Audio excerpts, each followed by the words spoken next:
On est avec Antoine Tardy, qui est professeur en éducation prioritaire dans l'Académie de Versailles. Bonjour Antoine. Bonjour.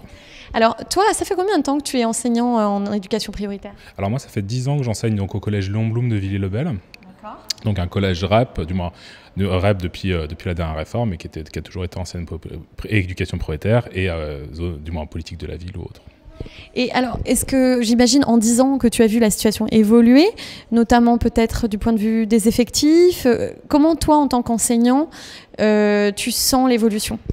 Alors, sur ces dernières années, c'est vrai qu'on a vu l'effectif classe qui augmente petit à petit, donc de un élève en plus. Mais sur 10 ans, on est passé à des normes où on avait des dotations, où on avait l'inspection académique qui essaie de nous limiter, du moins qui prétendait nous limiter les effectifs 22. Et là, on arrive à des classes où on peut arriver jusqu'à 26, voire 27 élèves en fin d'année avec les arrivées qu'on peut avoir. Et on se retrouve dans des groupes classes qui sont de plus en plus pléthoriques, donc un effectif qui monte, avec des profils en plus hétérogènes, puisque sur l'établissement, on a une UP2A donc, qui accueille des élèves non francophones, on a une ULIS qui accueille des élèves en situation de handicap, et on peut avoir aussi ponctuellement des élèves de SECPA qui sont inclus sur des classes générales. Donc par exemple, sur une classe de 6e, on va se retrouver à 24 élèves, avec potentiellement donc des élèves en situation de handicap, des élèves non francophones et peut-être des élèves de SECPA qui peuvent être inclus, sachant que déjà de base, on a un profil d'élèves qui est très hétérogène.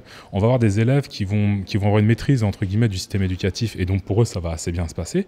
Et on va avoir des élèves du fait de la difficulté sociale qui ne maîtrisent pas les codes du système éducatif. Et la difficulté qu'on rencontre, c'est qu'on n'a plus de temps adulte en fait à leur consacrer. Et bon, alors pour ces élèves-là, ça génère une souffrance pour eux, mais aussi pour les collègues, puisqu'on va avoir des groupes d'élèves, par exemple en 6e, qui vont arriver avec une appétence pour le savoir, une envie d'apprendre, et qui sont très volontaires, mais vraiment curieux.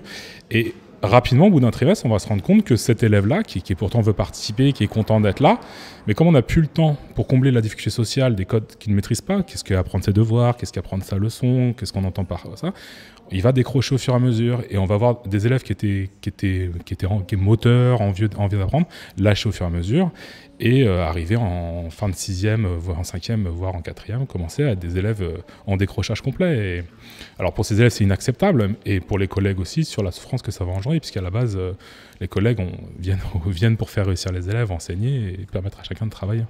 Donc d'après toi, il y a vraiment un impact direct sur la hausse des effectifs sur la réussite des élèves?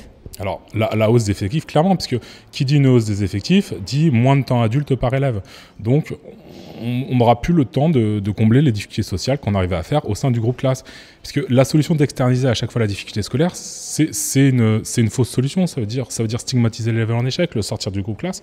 Alors que si on avait des effectifs, donc nous, ce qu'on a toujours revendiqué dans notre établissement, c'est de limiter les effectifs à 20 par classe, avec des possibilités de demi-groupe en plus. Ça nous permet de gérer cette difficulté au sein du groupe classe, de aussi jouer entre l'hétérogénéité de la classe contre l'effectif limité. Ça peut être un atout aussi pour la classe et pour que les élèves travaillent ensemble.